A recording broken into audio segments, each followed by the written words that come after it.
Good morning friends. पिछली video में हम लोगों ने कोई एक homogeneous equation of second degree के ऊपर एंगल बाइसेक्टर का फॉर्मूला क्या होगा, उसे कैसे निकालते हैं, इसके बारे में हम लोगों ने देखा था। तो आज हम लोग general equation of second degree for non homogeneous equation के बारे में बात करेंगे। और आज के इस टॉपिक में हम लोग देखेंगे कि कोई एक second degree non homogeneous equation कब स्ट्रेट लाइन को रिप्रेजेंट करेगा और कब कोई और कॉनिक सेक्शन जैसे सर्कल, हाइपरबोला, पैराबोला इसको रिप्रेजेंट करेगा, इसके बारे में भी आज हम लोग जानेंगे। तो शुरू करते हैं। पहले एक थ्योरम देख लेते हैं। Statement is the necessary and the sufficient condition for ax square plus 2hxy plus by square plus 2gx plus 2fy plus c equals to 0 to represent a pair of straight lines is abc plus 2fgh minus af square minus bg square minus ch square equals to 0 और determinant of, इसको ऐसे भी लिख सकते हैं,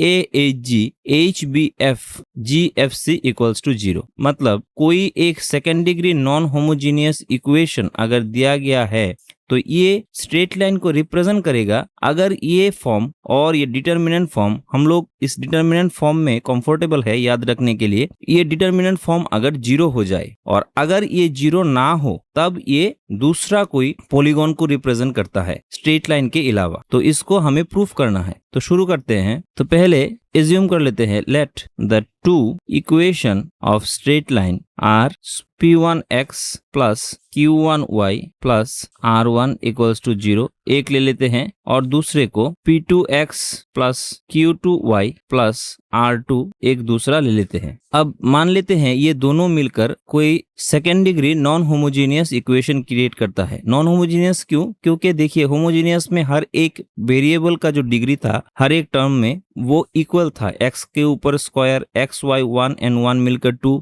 y के ऊपर square. लेकिन ये नॉन होमोजेनियस इसलिए है क्योंकि इसमें x का डिग्री 1, y का डिग्री 1, वो भी 2 के साथ आया, इसलिए ये नॉन होमोजेनियस हो जाएगा। मतलब ये ओरिजिन से जो दो स्ट्रेट लाइन है ओरिजिन से पास नहीं करेगा। अब इसको अगर प्रोडक्ट ले लें, p1x plus q1y plus r1 into p2x plus q2y plus r2 equals to 0। अब दोनों का प्रोडक्ट करें तो आ जाएगा p1 p2 x square plus p1 q2 plus q1 p2 xy plus p1 r2 plus r1 p2 x plus q1 q2 y square plus q1 r2 plus q2 r1 y plus r1 r2 equals to 0। अब इसको अगर इस equation के साथ compare करें, equation 2 और 1 को, तो यहाँ से कंपेयर, तो यहाँ से हम लोगों को मिलेगा p1 p2 equals to a, क्योंकि x के साथ यहाँ पर है a x स्क्वायर के कोफिशिएंट और x स्क्वायर के कोफिशिएंट यहाँ पर है p1 p2, इसलिए हम लोगों ने ये लिखा। ऐसे ही p1 q2 plus q1 p2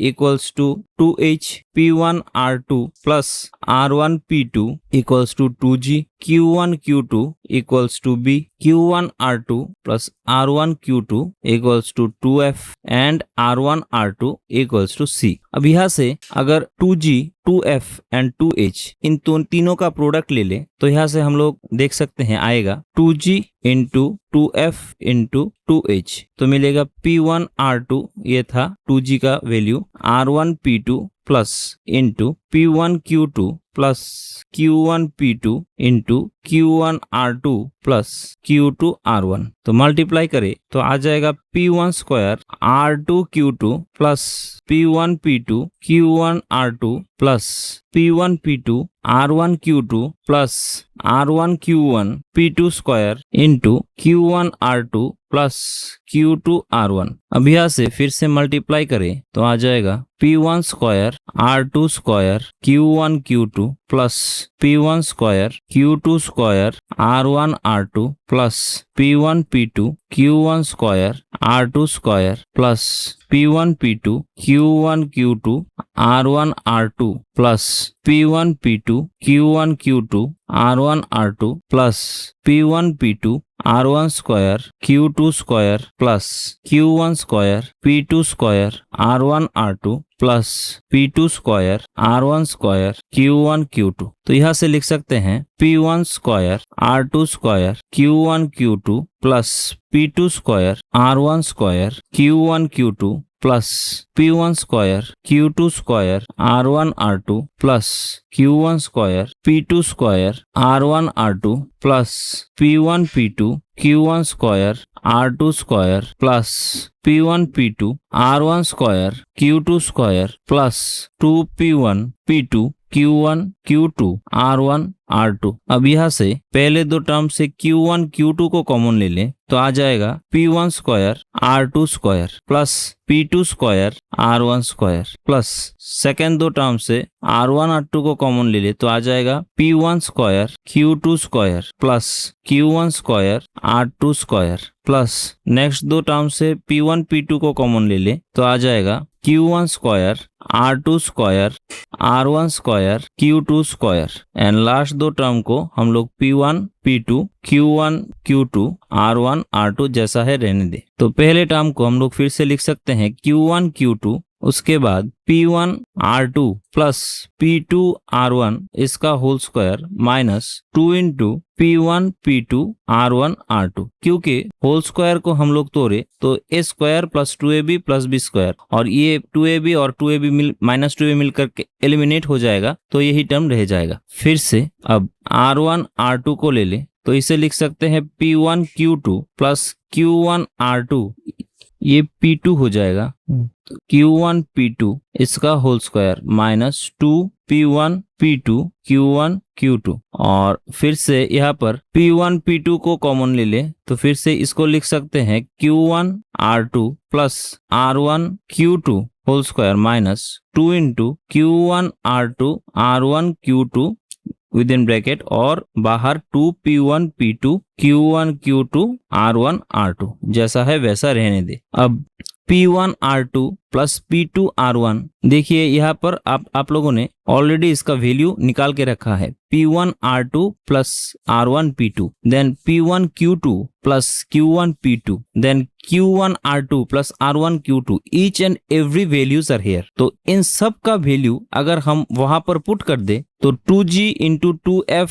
into 2H मिलकर हो जाएगा 8FGH। तो इसको लिख ले 8FGH। तो 8FGH इक्वल्स टू आया ये। अब हर एक वेरिएबल का वैल्यू हम लोग यहाँ से पुट कर दें तो आ जाएगा, यहाँ से लिख लेते हैं 8FGH equal to Q1 Q2 का वैल्यू है B then P1 R2 plus P2 R1 का वैल्यू है 2G तो 2G इसका whole square minus 2 into P1 P2 का वैल्यू है A एंड R1 R2 का वैल्यू है C। तो ऐसे करके बाकी सब आ जाएगा। इसको लिख लेते हैं R1 R2 C plus 2H इसका square minus 2AB and A into 2F इसका होल स्क्वायर माइनस 2BC और 2ABC ये आ जाएगा। अब गुना कर ले तो आ जाएगा 2 स्क्वायर 4 BG इसका whole square minus 2ABC plus 4CH square minus 2ABC plus 4AF square minus 2ABC plus 2ABC। तो ये 2ABC कैंसिल हो गया। अब 4 को कॉमन ले ले तो यहाँ से लिख सकते हैं AF square plus BG square plus CH square minus ABC into 8FGH। तो यहाँ से 4 और 8 कैंसिल हो जाएगा, मतलब यहाँ से हम लोग लिख सकते हैं, इसको लेफ्ट हैंड साइड में ले जाए तो हो जाएगा ABC plus 2FGH minus AF square minus BG square minus CH square equals to 0 and hence proved. तो इसको अगर डिटर्मिनेंट फॉर्म में लिखे तो ये आ जाएगा AHG then HBF then GFC equals to 0। क्योंकि डिटर्मिनेंट को अगर हम तोड़े तो यही फॉर्म निकल के आएगा। आप लोग यहाँ से करके भी देख सकते हैं A इंटू